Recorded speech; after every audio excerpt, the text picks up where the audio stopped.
still time for me. Don't go anywhere, Sean. Thanks again to Jun Wang, Shanwen Gao, and Nicholas Lardy for a terrific session. We all made the puns, as Professor Wang did, about moving to the real side of the economy. One of the things about the Peterson Institute relationship with China Finance Forum 40 is, of course, the China Finance Forum 40 was originally concentrated on finance. And whereas, of course, the Peterson Institute also deals with issues of trade and investment, not just global financial and macro issues. But of course, in the U.S.-China relationship more broadly, which both CF40 and PIIE are concerned with, issues of trade and investment are important to growth, important to the broader relationship, important to reform, and seemingly important to our presidential candidates. As many of you know, we've published a series of recent works by many of our colleagues on these issues, including a couple years ago, the seminal book on U.S.-China potential free trade by Gary Huffbauer, Fred Bergston, and Sean Miner. We also, of course, published a study of the U.S.-China potential BIT, Bilateral Investment Treaty, co-edited by the aforementioned Sean Miner, who is our China program manager here at the Institute, and he will be chairing this next session. Sean?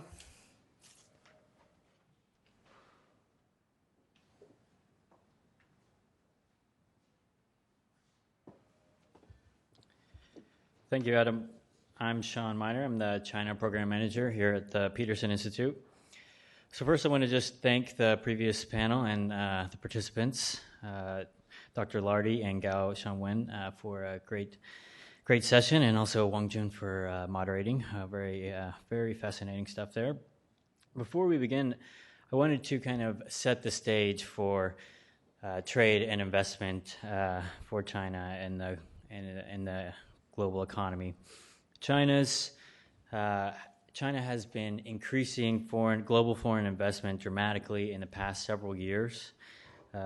Especially acquisitions and diversifying its acquisitions from what it used to was more natural resources to more infrastructure, and now more in tech and buying up brand names and consumer goods, and just a lot more diverse.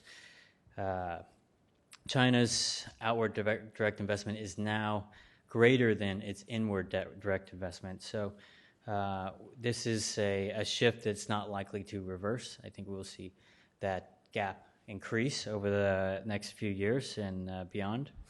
But there's also kind of a dichotomy here, because China maintains a more restrictive foreign investment regime than its trading partners.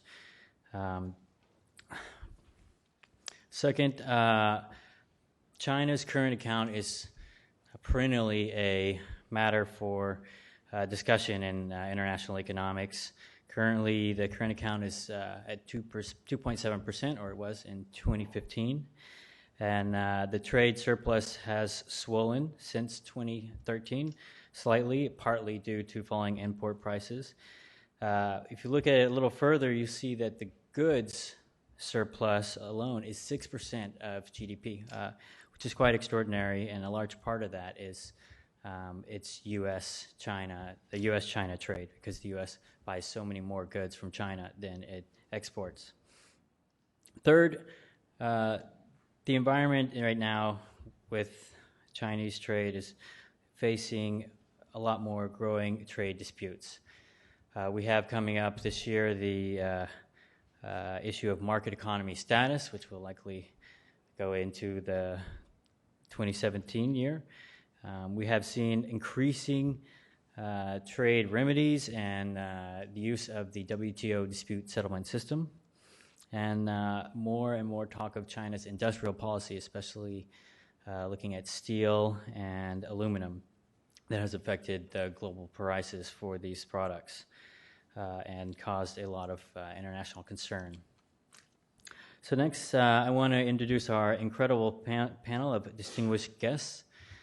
First, we have Chad Bown, who joined the Institute just this April, and previously served as a senior economist for international trade and investment in the White House on the Council of Economic Advisors, and he was also previously at the World Bank. Then we have Brad Jensen. He's a non-resident senior fellow here at the Institute. Brad is a professor of economics and international business at the McDonough School of Business at Georgetown. And he's also the author of Global Trade and Services, a book that I've relied on heavily in my work here, some of my work here. And then we have Liang Hong. She is the chief economist and the head of research at the China International Capital Corporation, CICC. She's been there since 2008 and has held several roles, including the head of the Capital Markets Department and the co-head of Sales and Trade Department. So now I'd like to invite Chad to come up here and start the presentations, and then once the three have finished, we'll come up here and have a panel discussion. Thank you.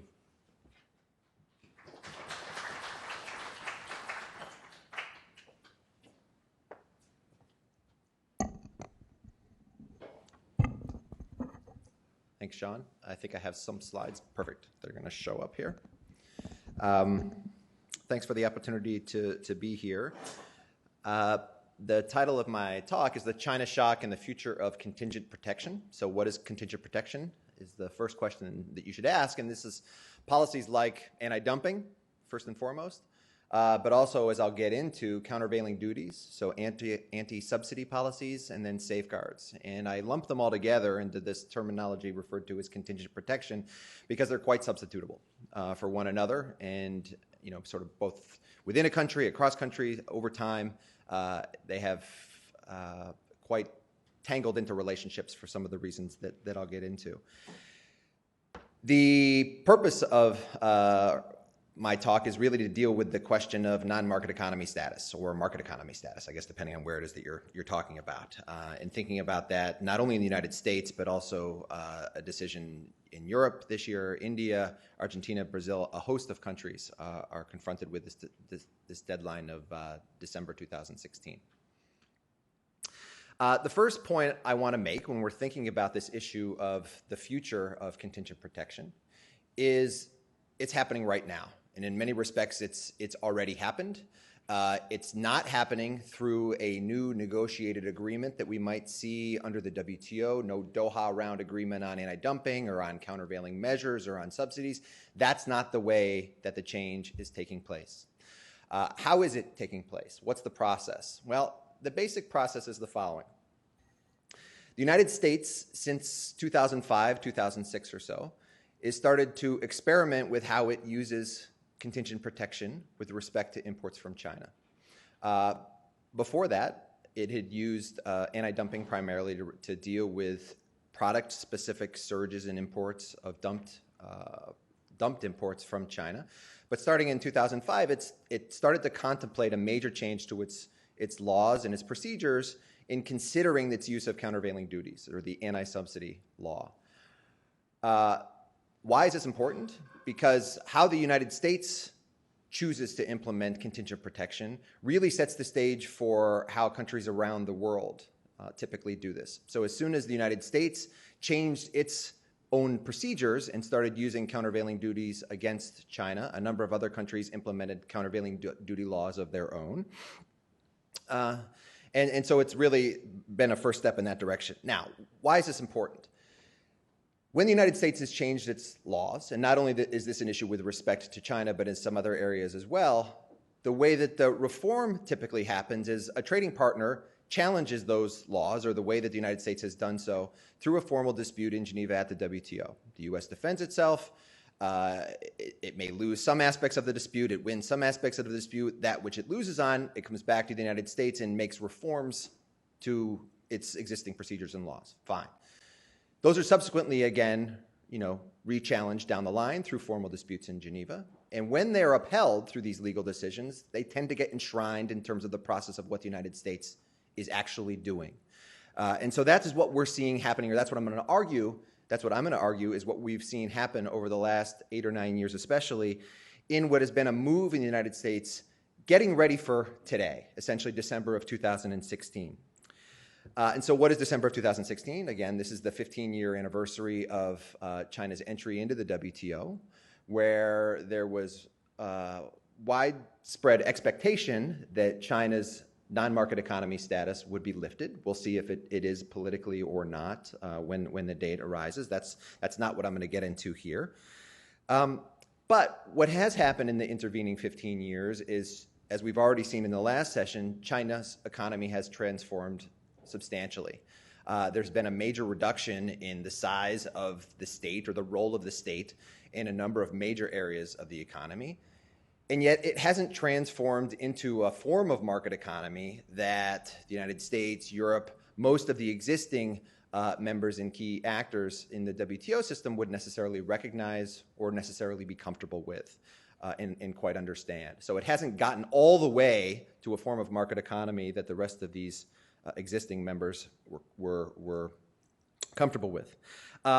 So this is how the process is changing. Now you might say, well, why aren't they just negotiating a new set of rules or a new set of an agreement if there's disagreement between the United States, Europe, China with respect to where China's market economy status lays? This is just because you can't do this anymore really at the moment under the WTO. You know, we have kind of gridlock in making major substantive changes due to the way that the WTO is constructed. So these changes are happening more bit by bit through changes in domestic law, litigation in Geneva, that's sort of getting enshrined into the new way that the United States and ultimately other countries are going to end up doing business. So what I'm going to argue is the result of this is if and when the United States actually does grant China market economy status and no longer treats China as a non-market economy under its anti-dumping law, it may not even really matter all that much economically. Why? Is because the United States has already been moving and shifting its use of contingent protection in advance in recognition that this would someday happen to using this other policy, countervailing duties, its anti-subsidy policy. And what I might argue is, you know, if you're thinking about this from China's perspective, it may be the case that non-market economy status, the old days of anti-dumping may have been better. Because there's going to be a lot more gray area, a lot more potential for disagreement, disputes, lack of clarity occurring under the new regime that may be potentially worrisome. So that's what I'm going to argue, and I'm going to argue that this is, the United States is also shifting in this direction as it's writing its own new trade agreements. So if you look at the TPP agreement in particular, the state-owned economy, the SOE chapter of the TPP agreement, basically lays out the same sorts of provisions that the United States is arguing are what should be the determining factors for, you know, allowing the use of countervailing duties under that law and what it's attempting to do through that particular policy. So this is part of, you know, what is from an outsider's view sort of a consistent perspective that the United States is taking on this. But at the end of the day, what I will argue is this isn't going to leave the international trading system in a very good position. There's going to be a lot of he said, she said types of disputes where one side is going to be, you know, claiming that there are subsidies. The role of the state is playing an important and underappreciated role in providing an unfair advantage to certain producers, to certain firms, to certain exports. And it's going to be very difficult for the other side to be able to disprove that in any sort of way. And that's what we want to be able to think ahead about a little bit as analysts and start to potentially help us head off that path.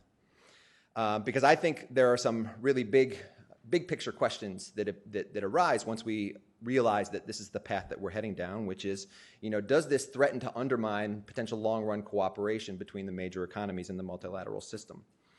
And if so, can we get around that somehow? Can we start to think about it in advance some ways of potentially incentivizing China to do essentially what, you know, the path that a number of folks already laid out today is potentially taking place, but to do so more openly, more transparently?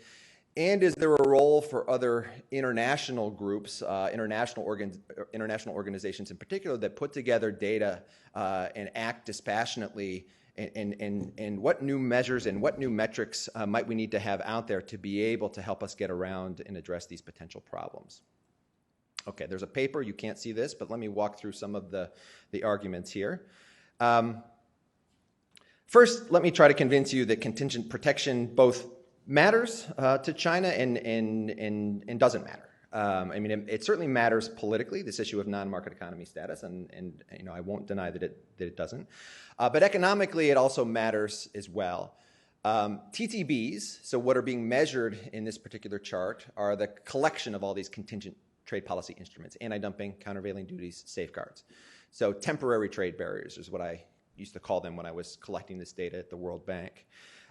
What this plot shows is the share of China's exports to the G20 over time that have basically been held back or restricted because of these temporary trade barriers. In 1995, it was only about 2% of China's exports. By 2013, and we're in the process of updating this data, given some recently available that's just come in, to get to levels as of 2013 at least that we're at 7%. Now you might say, wow, 7% of exports to the G20, that's a large number, and it certainly is. A different way to look at this, though, is to say, actually, 93% of China's exports to the G20 are not being affected by anti-dumping, countervailing duties, safeguards, right? So as you look at the massive growth in China's exports and its export expansion as it came into the WTO system, as the existing WTO membership in 2001 had to move their tariff schedules, their applied tariffs toward China, toward their general MFN, their non-discriminatory rates, right? This is actually somewhat amazing, right? The fact that it perhaps wasn't even more. That being said, 7% is still a big number, and when we break it down by countries, this is just a chart to show you that it's not just the United States that does this kind of thing, that uses in particular policies like anti-dumping and countervailing duties against China. It's a lot of the G20. So the United States, the estimates as of 2013 were, say 9% of China's exports to the United States were being impacted by these policies, upwards of $40 billion or so. But the numbers are similar for Europe, about 8% of China's exports to Europe. To India, in percentage terms, even larger. More than a third of China's exports to India are being affected by things like anti-dumping. And again, India, Argentina, Brazil, all of these countries treat China currently as a non-market economy, in their anti-dumping investigations in particular. Okay? So this is an issue, not just a U.S.-China issue, but the other countries will likely follow the United States' lead on this, but it does have implications for a lot of China's trading partners. What this table basically is meant to show is while the United States is also not only one of the biggest global users of contingent protection in the form of anti-dumping and countervailing duties, the rest of the G20 are primed and ready to go to switch to using countervailing duties as well. All of the major countries now have a countervailing duty law on the books. They've started using it, though not all that frequently yet, right? And this chart basically shows the share of their imports as of 2013 that were subject to anti-dumping and then countervailing duties. It's small for most of these other countries, but the laws are there on the books, and they could potentially shift like the United States as well. I'm going to skip through these charts. This is basically just to make the point that so far, the United States' use of countervailing duties has basically just been simultaneous, sort of a redundant policy alongside anti-dumping. So when you use CVDs, you do it at the same time as anti-dumping. What that means, though, is all of a sudden, if you decided to take off all of these anti-dumping import restrictions because you were forced to adopt some new methodology, you couldn't use non-market economy status anymore, there would still be lots and lots of contingent protection that would remain, at least in the United States, because of this other policy, countervailing duties. And that's been basically since 2007. All right, why does China care? Again, this chart just basically shows you that when you take off these import restricting measures, the anti-dumping duties in particular, China's exports surge, right? So when you have them imposed in the first place, the imports to the United States, Europe, whatever, they fall off dramatically. And they stay low while the measures are being imposed, because frequently these duties are on the order of 20, 50, 100%. So they're large. They're designed frequently to be prohibitive. But once they're removed, exports resume. And China, that case is quite different from many of the other countries that are targeted with these types of import restrictions. And that's basically the other comparison charts up there. Okay, so the key question that we're left with is China a market economy? And we've already talked about that a bit today. And why does it matter? Why does it matter not from the economic sense, but why from the perspective of thinking about this in the design of trade agreements, which is what I'll focus on today. So From the perspective of trade agreements, well, we have to think about what is the purpose of the trade agreement in the first place. And so if we're thinking about rules being designed under the multilateral system, the GATT, and now the WTO, the perspective that I take is trade agreements are largely there to coordinate the behavior of the large players, right? To try to prevent them from imposing externalities on one another. The United States, by and large, there are probably strategic reasons that it's concerned with China. Fine, I won't get into those. But from an economic perspective, we're not interested we, the United States, is less interested in China as in its role of the state because we want to, help its own internal reform just out of the goodness of our heart, right? We're worried about these things if they impose externalities on us, say, right? That's the main purpose of a trade agreement, to get all sides together to coordinate policies so we stop imposing externalities on one another. And then if you think about what the job of policymakers are, once we have these trade agreements, it's basically to watch over the policies that other countries are imposing so that we can be alerted to the fact that, hey, they've done something that's imposed actually or is likely to impose an externality on us, so let's bring it to light. Now, what do markets have to do with this? Despite the WTO doing an incredible job at increasing the transparency going on around the world of what countries are actually doing in terms of their policies, whether we're talking about not only new import restrictions, but subsidies, local content requirements, what have you, there's a lot of stuff that countries can get away with because they're not observable, right? The policies are not observable. But luckily with markets, even if the policies are not observable, we can frequently see what's going on by changes in market signals, right? By changes in prices and quantities, we can frequently trace that back to underlying policies and call each other out on it, whether it's through a formal dispute or consultations in another form or what have you. Once prices and quantities are no longer meaningful signals because they're not telling us useful information, that leads to breakdown in terms of cooperation in the underlying agreement, right? And so that's the sense in which I think we might see this as potentially damaging to the international system. Now, is China a market economy? We've already seen Nick presented a long time series of evidence to suggest that, certainly at the macro level, that it's made tremendous strides to head in that direction. But certainly it's not all the way there for reasons that we've heard. There have been recent resurgences and concerns in certain areas. But even once we dig down into certain particularly politically sensitive sectors, steel, mining, coal, et cetera, and even finance, right? The role of state in banking. It becomes clear that the role of the state has not been fully expunged. Now, this is not to say the role of state is fully expunged from all economies, and certainly even the United States, but the lack of transparency, I guess, is not helping. So it's certainly an unsettled question out there, right, as to the status of China as a market economy, and that has the possibility of raising additional questions that are of concern to the international trading system.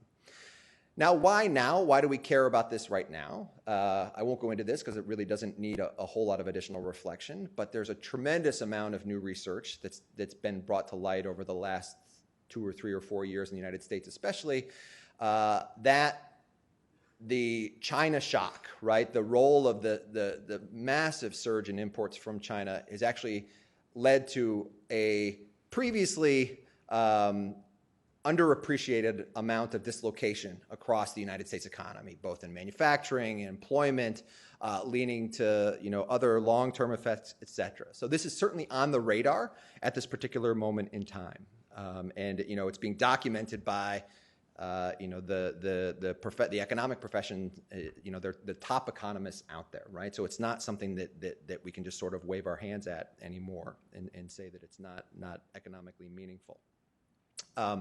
There's other issues of changes that I would get into if we had more time. Let me just say 1 minute about this process here. So you cannot read this, I understand that. These are incredibly small fonts. But what I try to do here is to lay out the arguments for how the United States has actually been changing its laws and procedures for implementing contingent protection over the last decade in anticipation of today. Not necessarily as a grand strategy to deal with, but de facto this is what has happened. So again, dating back to the end 2005, 2006, the United States first decided to change the way it addressed non-market economies. Previous to that, for the prior 20 years, the United States wouldn't consider non-market economies under its countervailing duty, its anti-subsidy law. It only would use anti-dumping law. It said, well, if it's a non-market economy, we don't understand the relationship between the government, so we can't possibly define the size of subsidies, identify, benefit, the key elements under the anti-subsidy law to be able to implement it. So we'll just refuse. Beginning in 2005, 2006, it changed its strategy entirely with respect to China, started to consider imports from China in various cases, and China has fought back a little bit at the WTO through disputes, formal disputes, but the legal decisions that have come out of Geneva have largely upheld the process that the United States seems to be taking here, the definition of what a public body is, what it would need to show that there is still a link between the state and a particular, industry, a relationship between subsidized inputs and downstream users, whether we're talking about hot-rolled steel and downstream cold-rolled steel, galvanized steel producers that may be benefiting from subsidized inputs. In any case, the United States' strategy for dealing with this over the last 10 years now seems to be accepted to some level in the rules in Geneva and what's happening there. And the United States has been pushing this. Again, its process, if you look at the State-Owned Enterprises chapter of TPP, the process that it decided to adopt for handling a lot of these elements of the countervailing duty cases into its new trade agreements, recognizing that this was a very important issue for the future.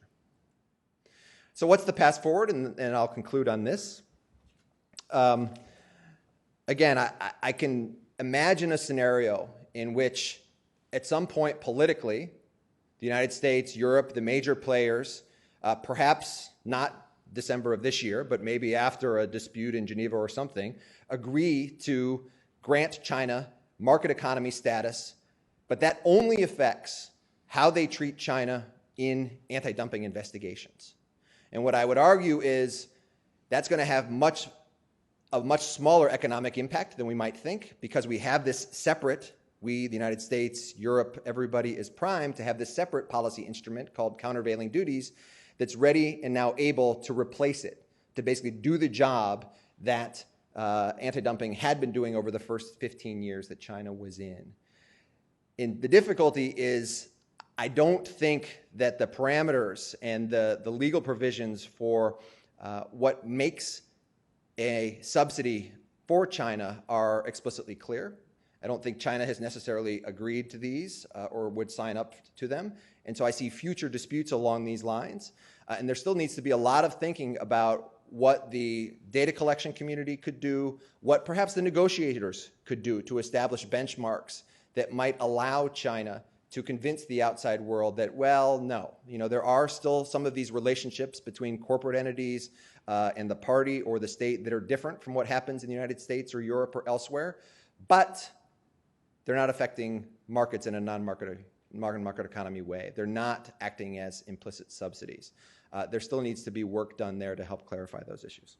Thank you.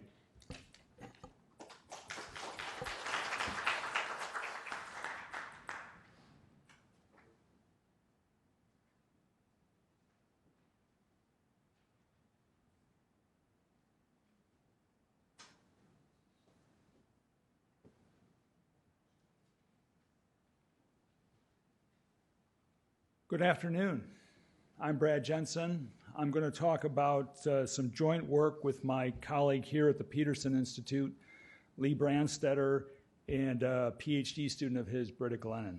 And what I want to talk about is the potential, I think a potentially large win-win opportunity for China in the United States that could be achieved through a robust U.S.-China bilateral investment treaty.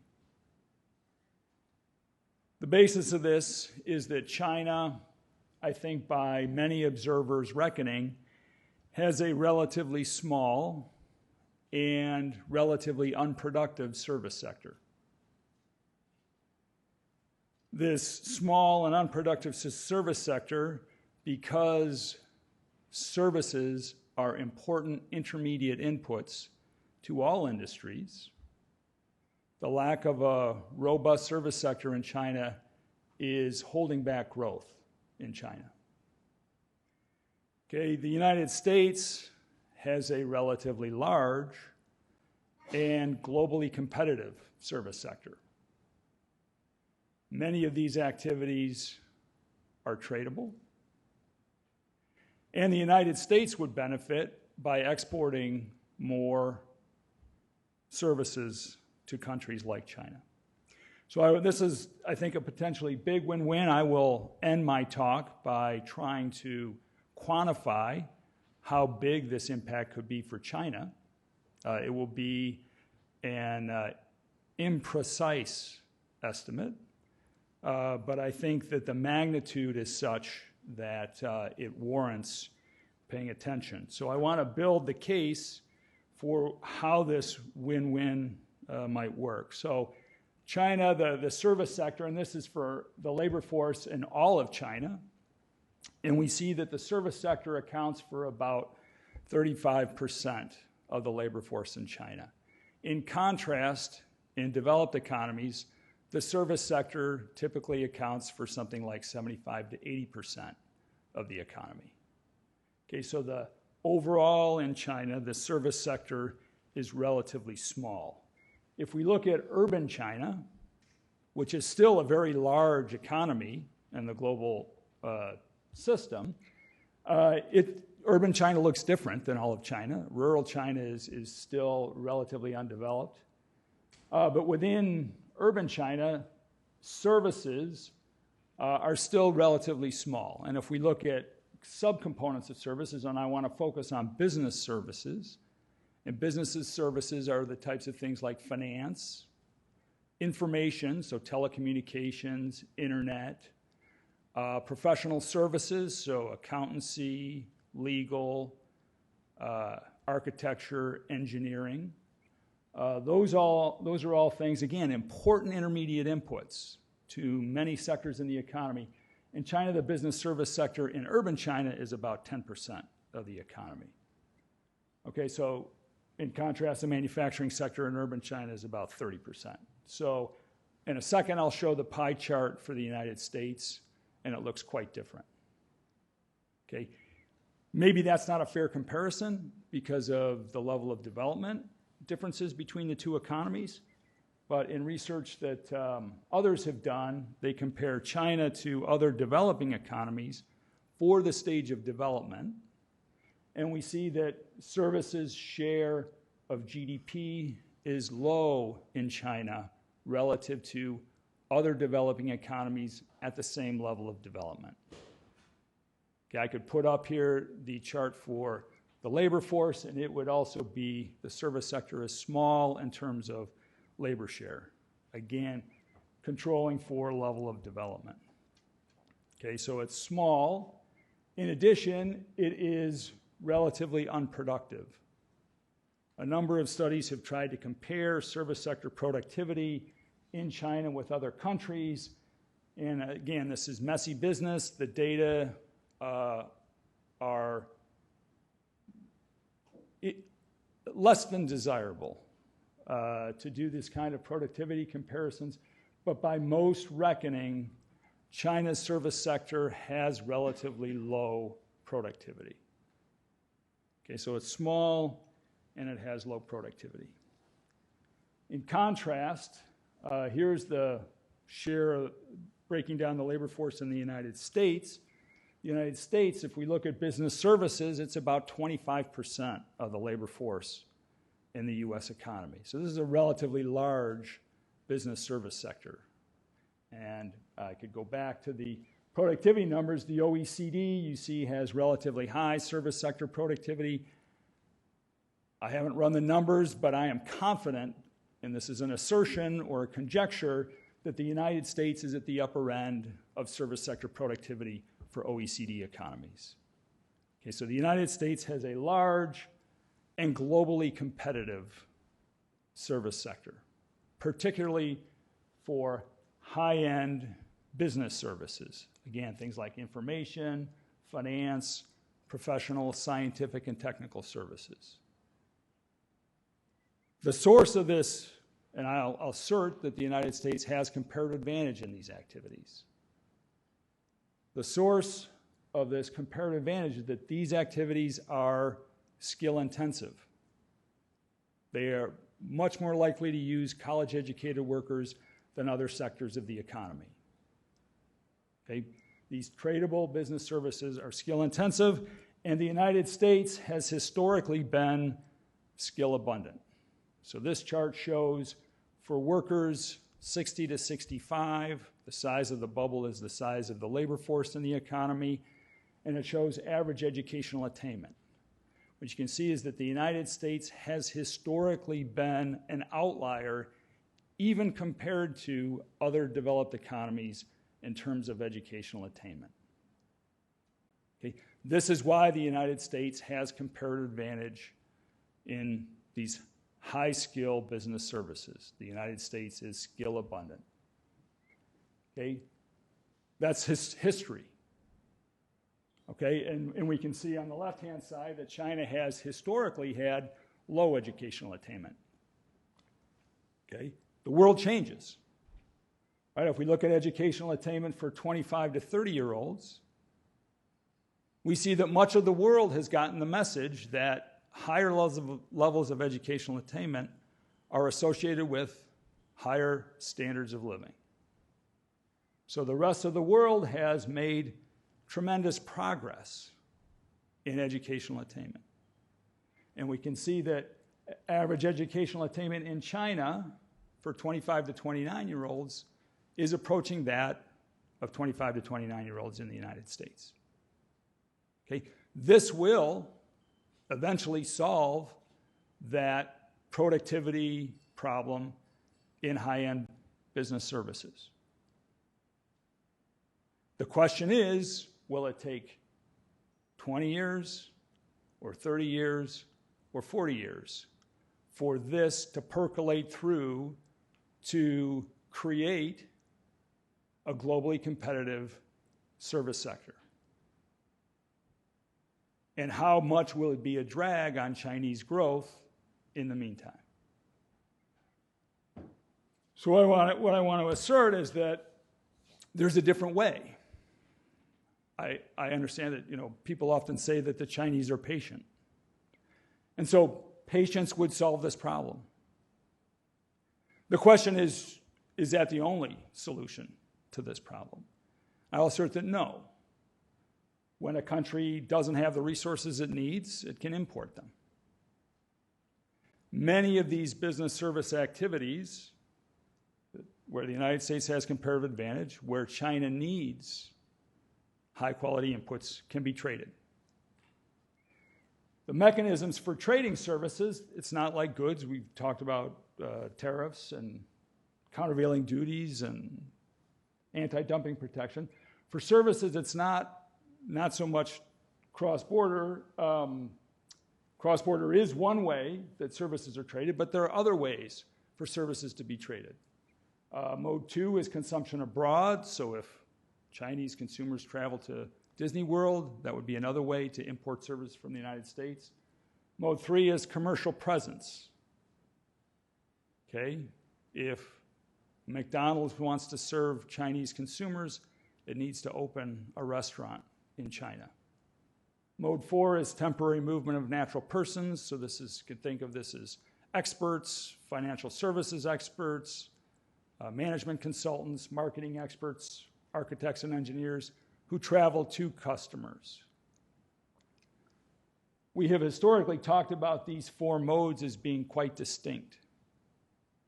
That a company would pursue mode 1 or mode 2 or mode 3 or mode 4.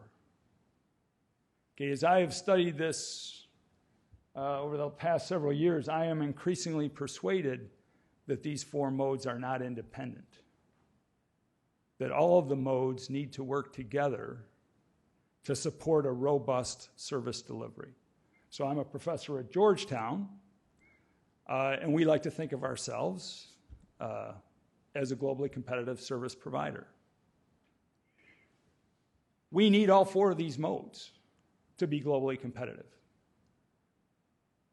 right? We need our primary delivery mode is mode 2, where we have students from all over the world come to Washington, D.C. to study on our campus. That's mode 2. We need mode 2 to work. We are increasingly delivering services online via mode 1. We need mode 1 to work to support our on-campus presence and to support students around the world. We need mode 3. We are increasingly opening campuses around the world and looking for partnerships around the world to be commercially present in foreign countries. And we need mode 4 to work. We need to move experts, our professors, our faculty around the world to support education activities around the world. If any of these modes were shut off, it would make our business model unviable. Okay, that makes services trade very sensitive to policy. It's not just tariffs. Lots of different ways to impede services trade. And I want to focus on mode 3, commercial presence, because I think it's particularly salient for China. So China has, if we look at U.S. foreign direct investment stocks in China, China is an outlier. Okay? The United States foreign direct investment stocks in China are relatively low for a country the size of China. Okay, that's overall. I know China's a long way away, much farther away than some of our North American or European trading partners, but if we look at American foreign direct investment in China relative to other Asian economies, we see that China is, again, relatively small given the size of the Chinese market. And if we look at the composition of the foreign direct investment by American firms into China, it is predominantly manufacturing. Okay? Foreign direct investment by American manufacturing firms into China has been beneficial to China. Foreign direct investment by American manufacturing firms into America, despite the rhetoric in the current political campaign, has been beneficial to the United States. Okay, it's been a win-win. Okay, but for sectors like services, foreign direct investment lags. Finance and insurance, again, foreign direct investment stocks in China are relatively low given the size of the Chinese market. Or if we look at professional, scientific, and technical services, it's also low. Okay, why? Why are U.S. stocks of foreign direct investment in China low? There could be a multitude of reasons.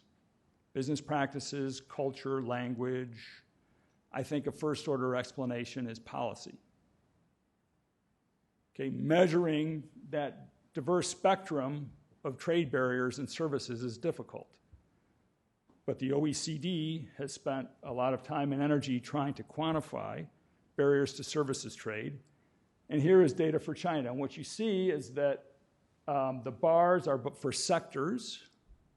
A high bar means that there is a lot of impediments to services trade.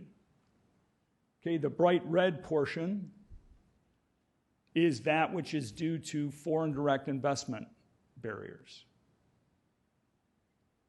Okay, the triangle that you see kind of midway through is the OECD average total barrier to services trade.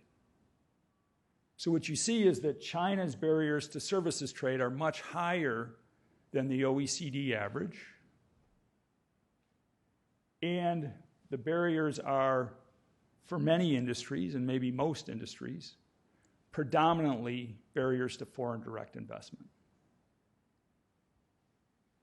Okay, so if you took away the barriers to foreign direct investment in these industries, barriers to services trade in China would be at or below the OECD average in almost all industries.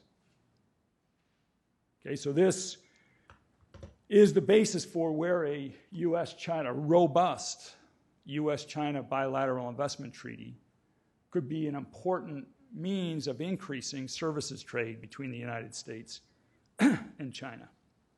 Okay, just to think about the mechanisms that it would work, foreign affiliates of U.S. firms could immediately offer a range of high-quality business services to China, and this, in and of itself, right, just allowing American firms to deliver products in China, services in China, would immediately raise productivity of China's service sector. Okay? The competitive pressure of the presence of these foreign multinationals in China would drive a competitive dynamic among China's indigenous firms that would likely raise productivity among China's indigenous firms. And there would be learning by doing and all the kinds of spillover effects that we envision happening and that are likely to have happened due to foreign direct investment in the manufacturing sector. Okay? So how big could this effect be? Really tough. Really difficult to quantify. So we've had the audacity or the temerity to try to quantify this. I think there is some skepticism is warranted on these estimates, but in terms of scoping, not a lot of existing literature, but we found a number of studies that helped us benchmark what the impact of a robust liberalization of China's service sector could be in terms of overall GDP growth. Drawn from a variety of sources, when we apply these increased growth rates to China's baseline forecast from the IMF, what we see, and you can run it a lot of different ways, but after 15 years, so by 2030, if you had this robust services liberalization and it had the kinds of impact that have been found in other studies, China's GDP would be 15 to 20% higher than it would be otherwise. That's significant. Even if it's half that, that's significant. That's a significant gain to growth. Okay? Yeah, a lot of reasons to be skeptical about that. I won't belabor the empirics, but it looks like a big opportunity. So just to conclude, China's service sector is relatively small and unproductive and potentially holding back China's growth. Okay, eventually, increased educational attainment in China will solve this problem. But that's a generational exercise. In the meantime, China could import globally competitive services from foreign firms. A US-China BIT could play a potentially important role in catalyzing productivity growth in China. Thank you.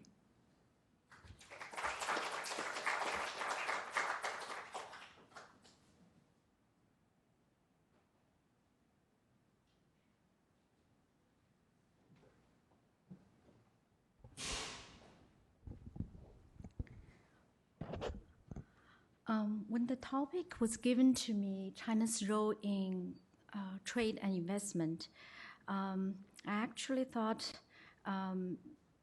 in the past 2 days, we have visited quite a few institutions in the States. And one of my colleagues have posed a question to our counterparty. If you think about the major top 3 risks next year, what will they be?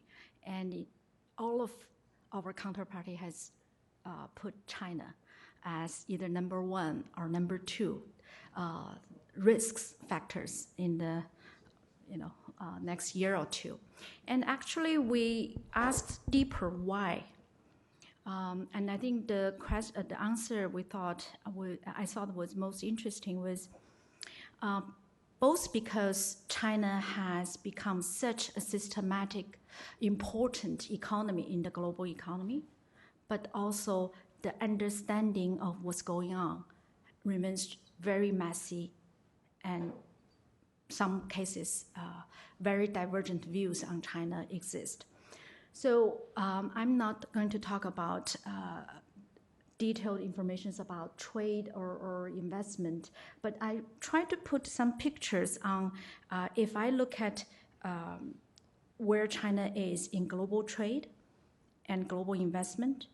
But of course, I will also touch upon one of the favorite topics of debt. In question, I think if I look at what I have been thinking through those issues, I got both quite nervous, but at some levels, when everybody is nervous, I'm a little bit more sanguine. So again, I think the first part is no surprise. China has come a long way to become a major player in global economy, particularly in the tradable sector. The second part, this is what scares me. The underlying, one of the challenges people have been talking about is, I think the underlying structural factor is the saving and where saving is. But the last one is the part I felt sanguine about.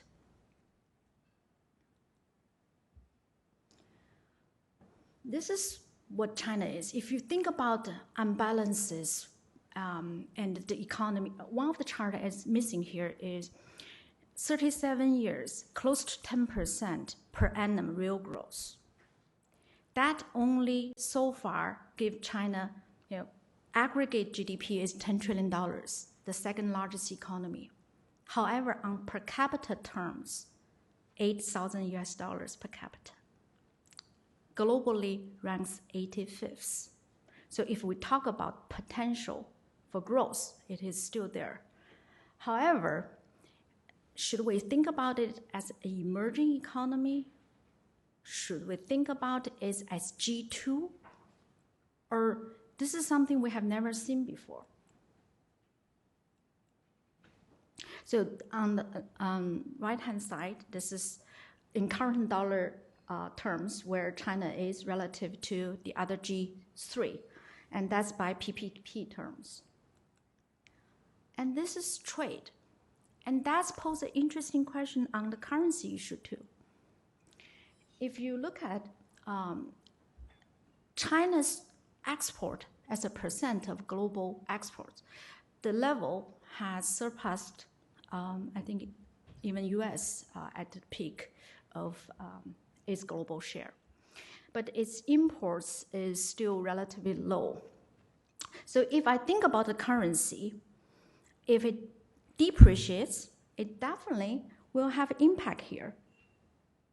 So any argument for the currency to be overvalued, and any time when I was posed the question that, why don't China just let it go? I asked, what do you think will be the secondary impact of a 10% RMB depreciation? And despite all the reports about China losing competitiveness in exports, I don't see it in data at all. And I thought all along what the world needs is on the import side.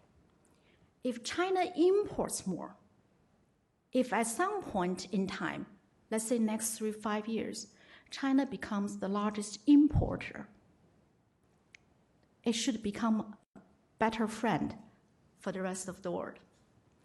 But the weakness, the cyclical weakness in the last few years has really only tapered that line, the import line. And that has given to China's trade surplus as a percent of GDP or current account surplus, either as a percent of GDP or in current dollar terms, rising. So a lot of the contractionary policy people think about or talk about, or even policymakers in China need to think about the global impact here. This is much worse. I think the impact of China cyclical growth, particularly in the tradable sector, the impact is much larger than the US now. So when China sneezes, the rest of the world, I think, have pneumonia, not cold. And this is even more striking. This is in current dollar terms, the size of China's manufacturing. This is pretty much if you add US, either plus Germany or Japan. So China clearly is a price setter in tradable goods or in manufacturing. Although people talk about services is tradable, that's, I think in that area is relatively less impactful. Here is where I think why industrial production, any percentage point move in China's industrial production is greatly felt outside of China.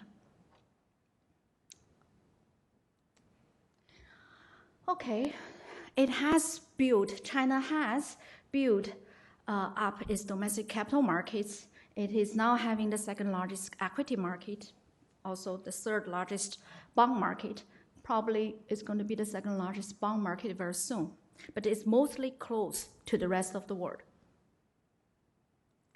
And this is global asset allocation to China, equity or bond about 1.3%-ish, very small. This is again where China is very different than if we think about Japan at this stage of development, how open their capital market, how much interlinked they are with the rest of the world in capital flows.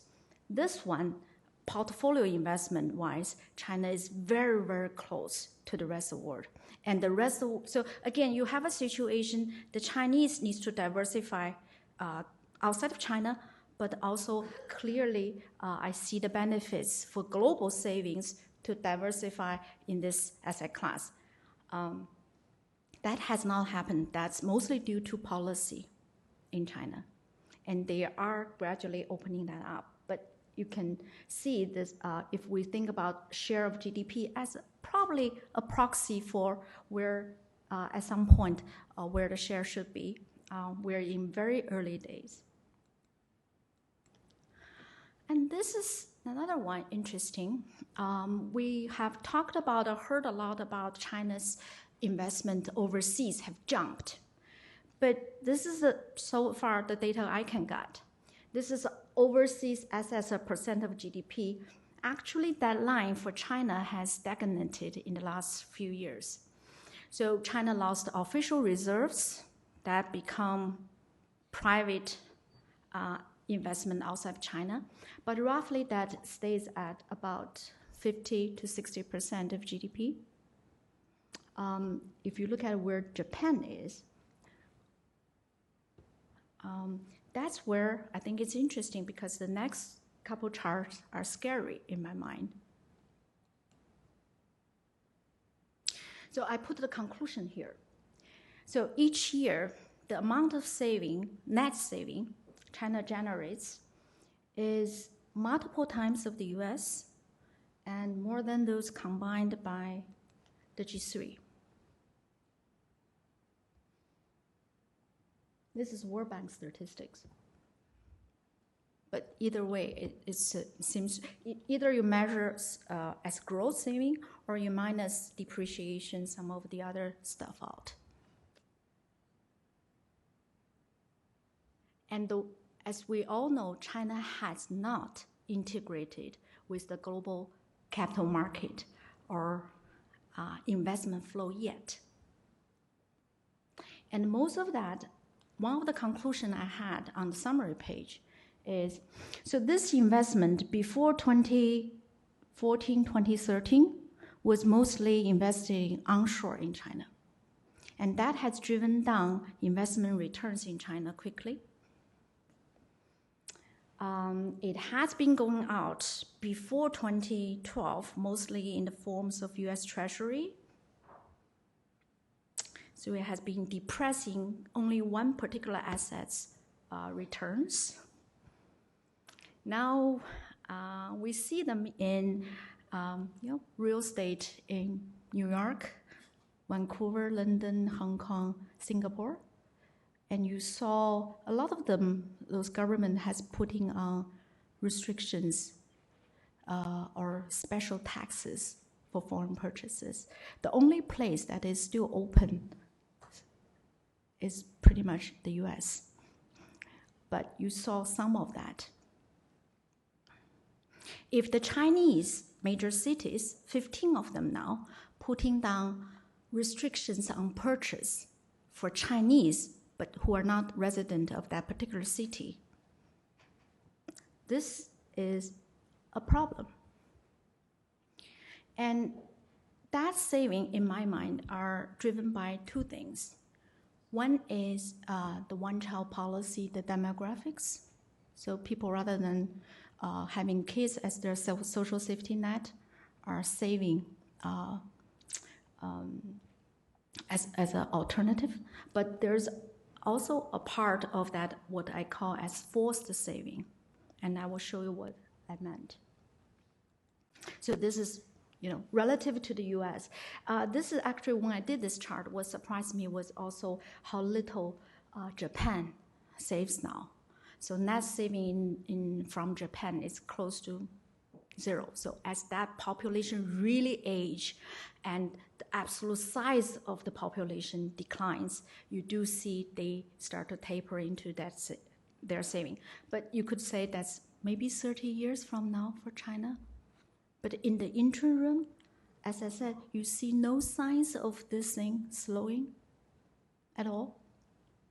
So one implication is whatever they do, it will take time for them to translate into changes in savings. So one implication, as I said, is be prepared for real returns to be going down further from here, everywhere. Okay, so this is the part I'm sanguine about. Because if you think about savings, it will be mostly turned into some form of investment. And so far, actually, the scary part is most of that Chinese saving has taken the form of real estate, property, has not been securitized yet. And for the security-tied part, 80-70% are bank deposits.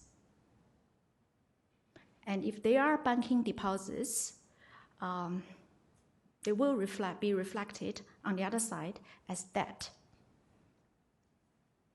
So this is a chart. Most people will show you only the red line, debt GDP ratio. But they don't show you the other part, because that is financing some assets, right? And most people's assumption is that assets are real estate or factories, non-liquid stuff. But here is bank deposits, cash. And actually before 2012-ish, they have more bank deposits than that. That's why the Chinese banks, we could argue they're at some points, maybe insolvent, but never illiquid. Because one banking regulation requires loan deposit ratio to be kept at 75%. They only relaxed that rule recently. And China does not have a very low interest rate. So banks still earn something like 270 bips NIM. Why is that? Why people borrow but also accumulates deposits? And that's a negative carry of the magnitude about 5 to 6% of GDP each year. And we could think maybe it's a distribution. But think about the distribution here. Okay, it's well known it's non-financial corporations debt has been running up. Government debt has been relatively low. Household is a net creditor. But on the other side, if you manage the deposits, you have two players in the economy that are in net cash position. Not just the household, but also the government. But even the corporate side, 1/3 of Chinese corporate debt is covered by cash deposits. So you have recently one New York Times article, realizing Chinese corporates have accumulated 1.2 trillion RMB deposits. Why? because the negative carry over there is even bigger. So the Chinese corporates also has a very significant precautious saving. And it's not just the last 2 years. So in my mind, when I look at that, if I think about this as one company, it's very inefficient run. The financial system sucks. But there's no impending crisis of the sort low savings places like US experienced. And what kind of inefficiency? We know, for example, the corporate side. In the past, one of the arguments for corporates to accumulate a lot of cash was because the private sector doesn't have access to financial services, so they need to save first before they can invest. That problem has been, in my mind, addressed more or less in the last couple of years. However, short-term financing in China, we don't have a functional commercial paper market. Even like CICC, we're a very large investment bank in China. We couldn't have any short-term funding market we can go to. We have to stack up a lot of cash. So when China develops short-end bond market, that should help alleviate some of this problem. And this is the government part. Oh, again, rough statistics. China's M2 Gdp ratio, a lot of people said, is about 200%, or deposit to GDP roughly 2 times. Only half of that is household. The other half is roughly divided between 60% corporates, 40% government. And if you look at this is since 2011 when I had data, the only part of deposit that has been rising is the government part. It's not the corporate, because corporate profits collapsed. It's not the household. The household has been buying property, other stuff. It's the government. And that's, what is it? Something 20-30% of GDP here. And what are they? This is very interesting when we look at that, when we dig into more. So that's about 20 trillion RMB-ish, what PBOC releases every month as government agency deposits. It has all the Social Security housing fund. So the Chinese 401 is in bank deposits. I said it was interesting. After 1998, after the last round of SOE reform, China was given the advice you should build up a social safety net. China followed that advice, but nobody followed where they deployed that saving. So all China's social safety net, the 5 funds they collect, are only allowed to be put into bank deposits and treasury. If you think about US have a 401 and you can only be put into deposits. And that's by banks intermediation, it will come out as debt on the other side. But if you think about the gap, also has been rising. And to me, that is probably reflecting some of the anti-corruption campaign efforts because those agencies are still collecting revenues and fees. Those are not SOEs. Those are government entities we're talking about. But they couldn't recycle them back. And our estimation is this part of fiscal effective tightening has been contributing to 1.5 to 2 percentage point of GDP slowdown after 2012. So use all these agencies, worse means this is overtaxation, collecting fees from the rest of the economy. But in the past, they may still be able to drink multi or buying something and get the money recycled back. But in the last few years, It did not. So at the end of last year, this part of deposit was still growing at 14% year on year, when nominal GDP was barely growing at 6%.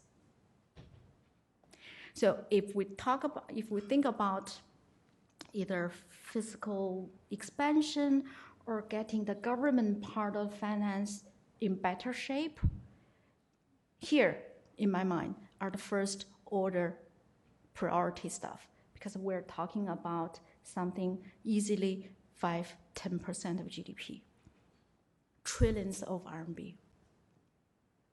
And it's the Chinese balance sheet here needs a major financial reengineering. Corporate finance structure needs to be changed. I don't like that equity swap, but I think if it's all government stuff, they should do it. One example, the Chinese high-speed railway. That borrows something like 2 trillion RMB, mostly through the banks. Why? They could issue bond anywhere in today's world. They crowd out financing for private companies. Why the Chinese banks should be enjoying 270 NIMs business by essentially issuing treasury? And they can save themselves a lot of financing cost and take away some of the sustainability question mark on themselves. So again, this is a huge inefficiency. Sometimes I couldn't get my hand around this. Why are you doing this to yourself? If I'm the CFO for this company, I should be fired. But on the other hand, I think this is started to be known, and you started to see actions, particularly on this one. You saw the government trying to cut down fees and taxes and streamline agencies, but also try to deploy the social pension fund and housing fund into the capital markets. And China has a lot of room to cut corporate taxes, because if you put the social burden as part of taxes, China's tax rate for the corporate side is very high. So again, if we think about how China gets out of this problem, and they also want to maintain growth, maintain leverage doesn't blow out. I think the way our currency is stable as well. Cut taxes, cut fees. So if the exchange rate in some people's mind are overvalued, I think it will be a disaster for the world economy, but also for China as well to depreciate. Deflation is very painful, and given how large their tradable sector is, when they deflate, the deflationary impulse is felt globally. So the best way to handle that is to get rid of some of this taxation and tap into the accumulated savings the government has really accumulated in the last few years. This is the government side. I'm not talking about central government. Today holds a 6% of GDP cash deposit at central bank. That's they could use for a year, 2, 3, and it's very non-transparent part as well. But again, even on that note, they have a lot of savings. We're not talking about SOE assets. We're not talking about they're selling anything. We're just talking about a huge part of cash savings they have. And that should be, if they can deploy that over the next couple of years, I think the rebalancing of Chinese economy will give everybody a little bit more assurance. Thank you.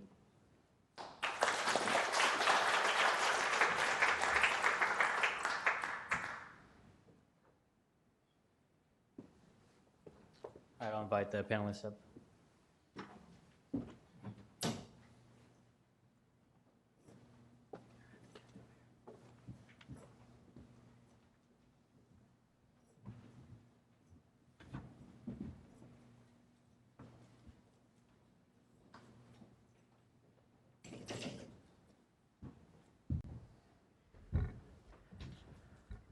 Well, I want to thank the panelists for some very interesting presentations. We saw Chad discuss market economy status and the evolving role of contingency protection, I think that's what you call it, for the U.S. in terms of anti-dumping duties, countervailing, and safeguards. We saw Brad describe the opportunities in the Chinese market, especially in services, where China seemingly has an opportunity because of its education rate over the next, maybe it'll take up to 30 years for it to catch up. It could use trade in services to facilitate greater growth in trade, especially manufacturing goods as well. And Liang Hong showed us that China's manufacturing prowess is even stronger than many of us realize, including pneumonia, and also gave us a rundown of the fundamentals of the Chinese economy and why some of the reasons we should worry and also some of the reasons why we can alleviate our concerns. I have a few questions for the panelists, but I think I'll go ahead and open it up first to the floor. If you'll please state your name and affiliation, and we'll go from there. Fred first. Fred Bergston. I have two very different questions. First is to Ms. Hong Liang. When China was growing at 10% a year, some of us said the surprise is not why it's growing at 10, it's why it's not growing at 15, because of the grossly inefficient allocation of capital, which was apparent even then. So if you could wave a wand and do all the things you propose, where would that take the growth rate today? Question to Brad, very different question. I was with you right up until the end, or maybe the start and the end. You have a fantastic diagnosis, but your answer is the bit. And I would have thought your answer is the TISA. If you're looking for an international deal that would free up China's services sector, wouldn't the TISA, or some combination of them, be a lot more effective?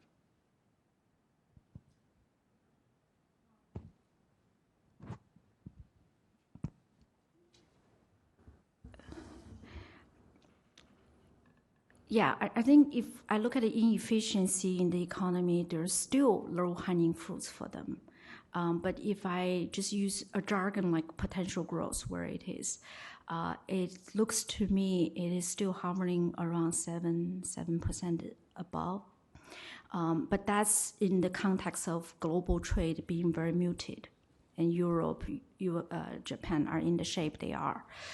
If they are getting back to their feet, then I think it can be higher. But if it's just purely rely on domestic demand, it looks to me a 7%-ish, probably a little bit north. The reason is I think potential growth is a very hard number to measure, but the prices won't tell you a lie. So when they grow anything south of 7%, you saw deflation. And I think this is a year they hit probably 6.5 and 6, and you got about 2% inflation. Half of that is restricted by supply, but if they let that up, I would think the equilibrium is something 7 real, 9% nominal. But only that difference from your reform. This is. I would think they are not overheating, but they can. If you look at China this year's number, it still tells you it's a very young, dynamic, or hungry economy. It's very easily inflationary. So despite a lot of people said there's so much overcapacity-ish, I think Sheldon presents some of the charts, but my view is a lot of those should be very close to inflection point. You have very little move on demand, but you had a very huge move on prices. So I think the reason that I proposed that a bit would be a good place to start is because of the major role that the OECD measures for barriers to foreign direct investment, contributing to the high level of services trade barriers in China. I don't think that I would recommend stopping at the bit. It's just something on the table that seems feasible in the near term to reduce barriers to foreign direct investment in China in the service sector. Certainly having China join the International Services Agreement would be a desirable development as well. Absolutely. Bill first. For Liang Hong, you indicated that the capital market in China for inward investment is still very closed, but the impression one has picked up in his town recently is that there were quite substantial openings of the capital market as a consequence of the move to the SDR participation. Now, maybe you mean closed like the U.S. is a closed economy because imports are not all that high relative to GDP. It's just because it's the size of the flows relative to GDP. But I wonder if you could clarify just how much China has opened the access to its domestic bond and equity markets to international investors, and whether it basically is now open or is effectively closed. Yeah, actually, if I look at China's FDI as a percent of GDP, actually China is much more open than Japan, Korea at this stage of development. But if I look at the portfolio capital flows, that's where at this stage of development, Taiwan, Korea, Japan was much more open, and the international community, it's a two-way flow. Both sides are much more familiar with each other. But so at this stage, they announced they opened capital equity market. Actually, because the negative sentiment on China is so predominant, nobody talks about this. They have, in a sense, opened up the equity market completely to the rest of the world, potentially starting from December this year. But we see very little interest. And MSCI is still debating whether to include Asia into the global index. I thought, again, 1.3 global allocation equity. It would take a long time for the rest of the world, the investor, to learn about that market and to get ready to invest.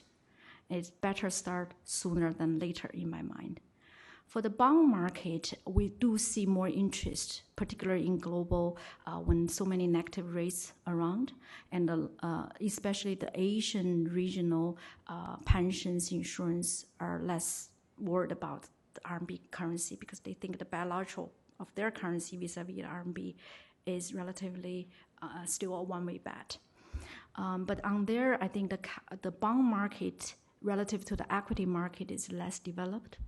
Less products that can help you to hedge interest rate risk, FX risk. All of those markets have not been developed even for the Chinese investor. So I think that would take some time. But also, I think you saw the other side of flow. When we talk about BIT, I just thought about you really want that thing to come out and buying up so much of the stuff and global capital flows that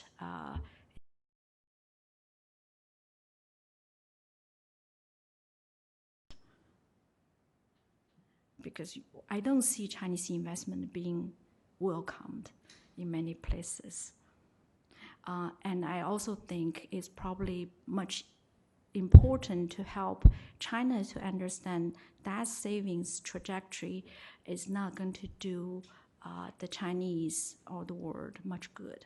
We need to slow down that. And in particular, the false saving part need to be addressed. Hilton Root, George Mason. For Bradford, actually has two parts. One, there aren't the 35% estimate of total service sector size underestimates because there's such a large quantity of informal activities in the service sector. So if you were to add that, you'd come up with a much larger number. And the second question is, I noticed that you primarily talk about the BIT and the gains in modern business service growth, and you didn't mention the other areas that are being actively negotiated, the health sector, the logistics sector, finance and insurance. And I'm just wondering if perhaps there's a difference in the degree to which those sectors represent the quick gain that you might have. So I'm just wondering how you distinguish the modern business service sector from these other sectors that are still on the negative list.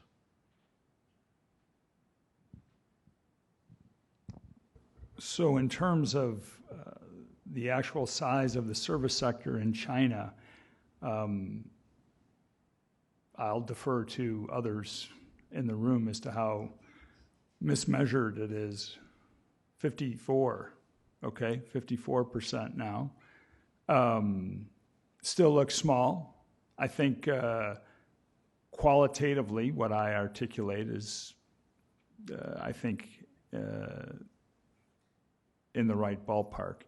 In terms of which service sector industries are most likely to be traded, I think, I talk about business services, and when I say business services, I'm talking about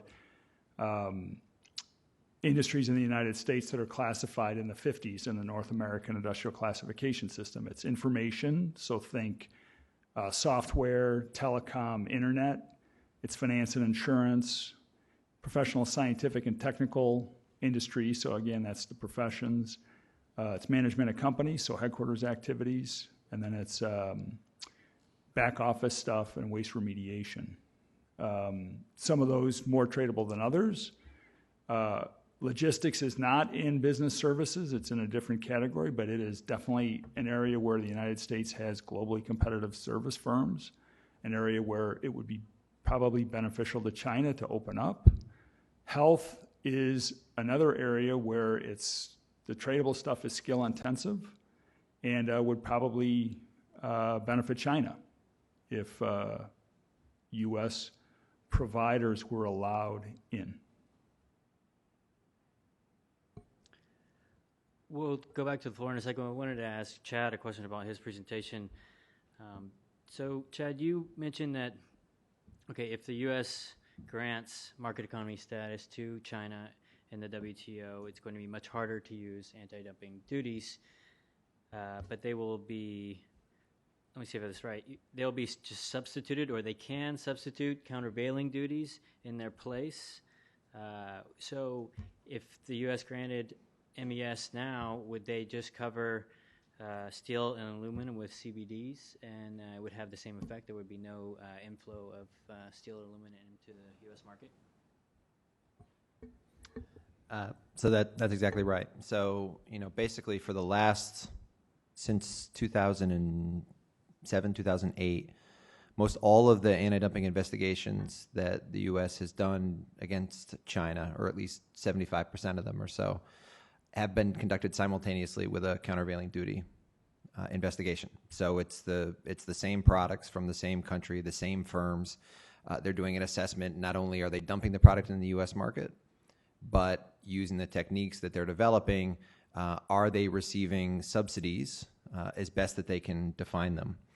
And typically they find yes, and thus they recommend the imposition of both an anti-dumping duty and a countervailing duty. The idea is, obviously you can't double count, so they have accounting technologies to make sure that they're not counting the subsidy when they're counting or figuring out by how much the firm is dumping. But the idea is, if you were to change the methodology by which they computed the dumping side, and you took that piece away, so they wouldn't be able to do that because of the change in market economy status, there would still be this, remaining import duty through the countervailing duty law that would exist. And so you wouldn't see, a grand surge of imports necessarily coming in by just the revocation of non-market economy status and the inability for the U.S. to use anti-dumping any longer. Offsetting amount? No, would the amount of countervails equal the previous amount of countervails plus anti-dumping? No, the sizes would change. And again, we're moving into uncharted territory to know how they would fully do this. But the idea is you wouldn't see all of a sudden just a revocation of duties and thus, the 7% or the 9% in the U.S. case of Chinese exports to the U.S. that are currently sitting under anti-dumping all of a sudden coming in duty-free. They would still have a countervailing duty sitting on top of them.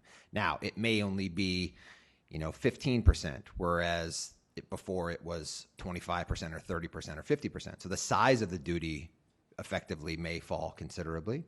But given that many of these are extraordinarily high and are frequently prohibitive, they are still going to be relatively high. And, yes, some imports might resume coming in even for the duties that are still in place or the products that are still sitting under them. But it's not going to be a freeing up of $40 billion worth of trade instantaneously. So would you argue for the U.S. to grant MES to China?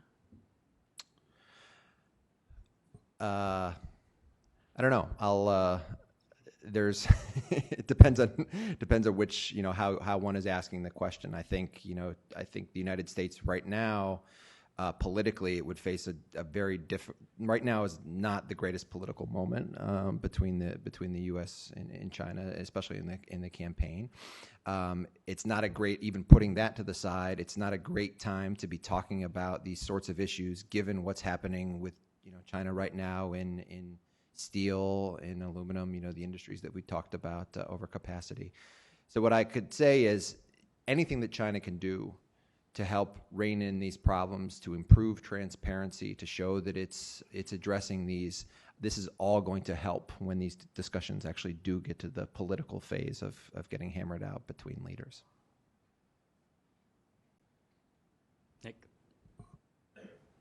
I want to ask a question of Hung, and that is, you pointed out that there's been a large buildup of government deposits in the banking system, and I think I heard you say this might be this is so large that 7 or 8% of GDP that this might be slowing down GDP growth, maybe 1.5 percentage points or something like that. But when we read the IMF Article 4 report the last 2 years, they put a very large emphasis on what they call the quasi-fiscal deficit. So instead of the 1 or 2 or 3% official deficit, they say when you count all this government borrowing, the deficit's more like 7 or 8 or maybe even 9%, and it's been going up. So are these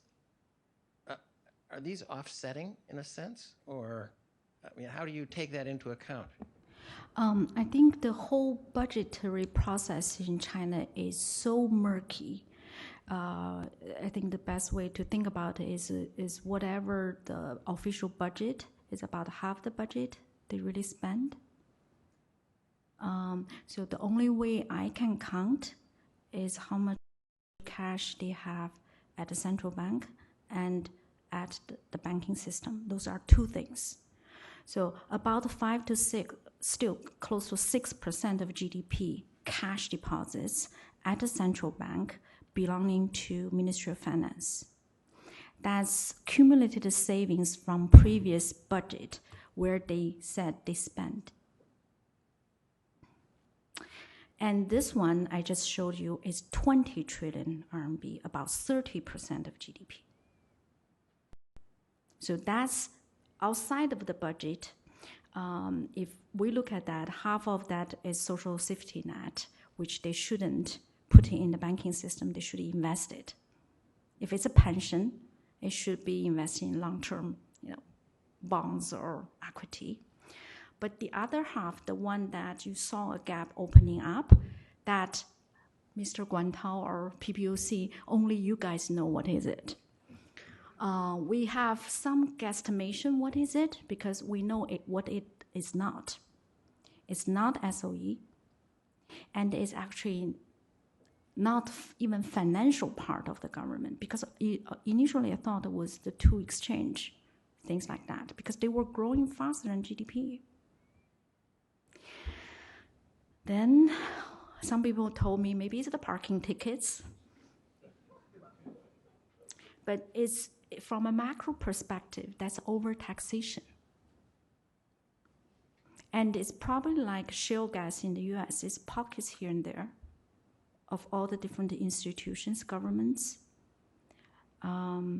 But collectively, that's the number. And the bigger problem was, if I think that's really a dream over taxation, and the last 4 years, all government agencies were put on austerity measures. They can't whining and dining, could not do any perks, so they couldn't spend it.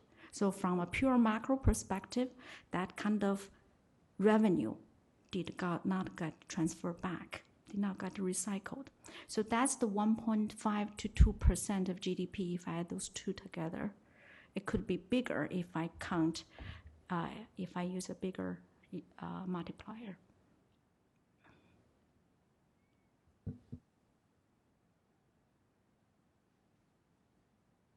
I would like to ask a question to Brad.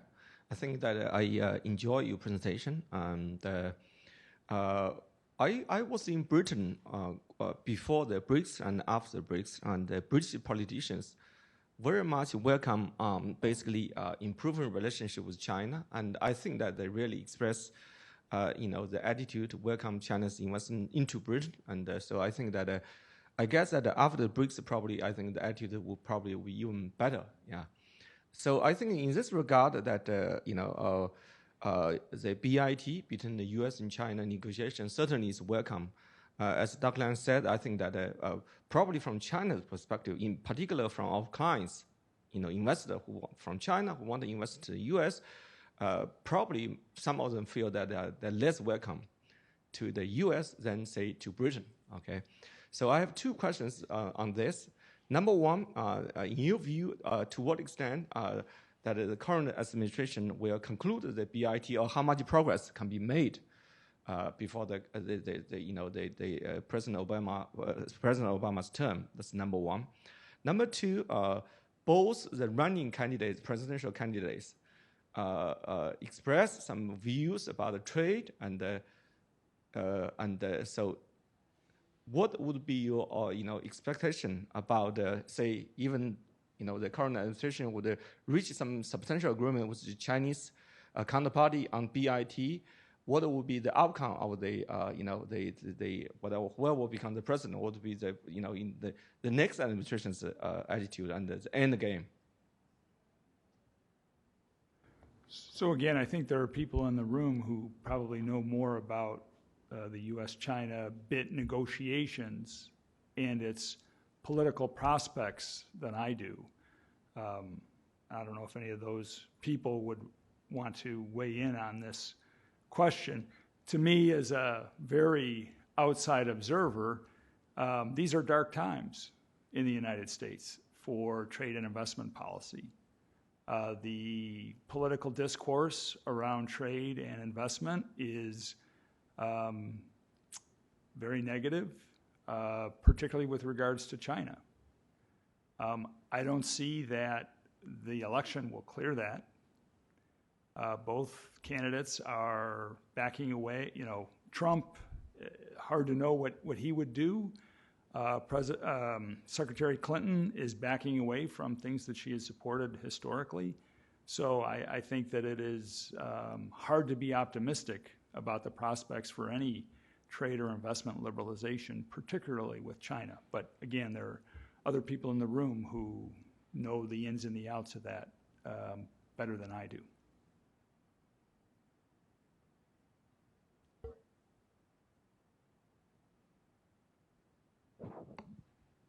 So picking up on that, I think that the juxtaposition of Brad, your presentation and Hong's presentation were very interesting because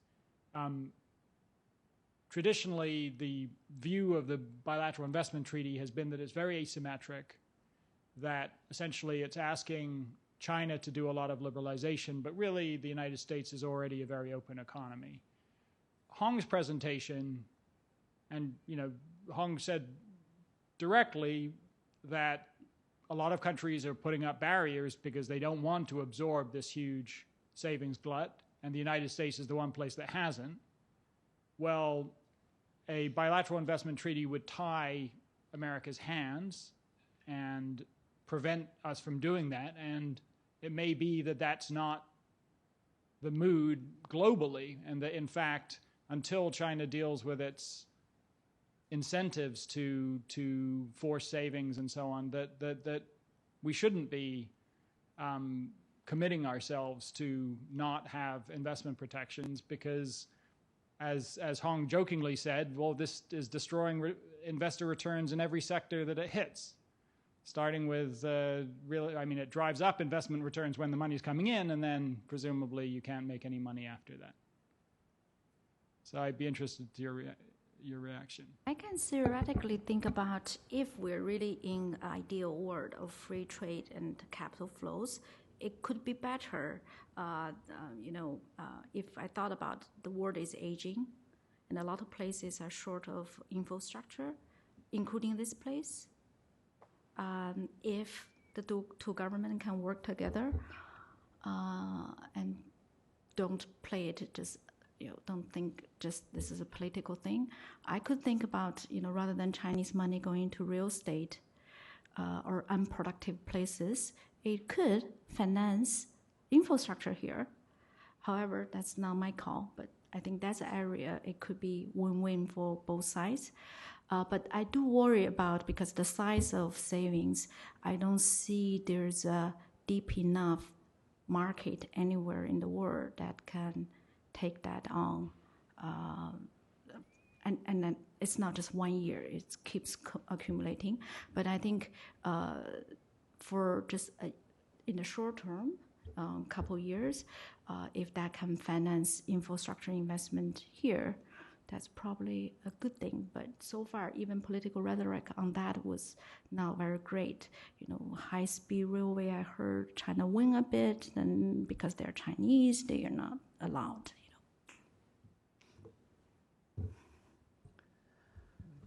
Okay, well, please join me in thanking the panelists for some great presentations and talks. Now we'll have some concluding remarks.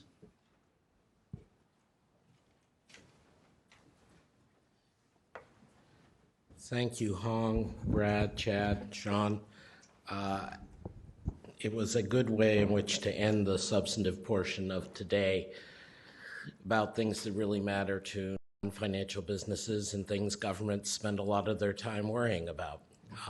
It was good to get into the details on that, and I appreciate especially Hong from CF40 taking on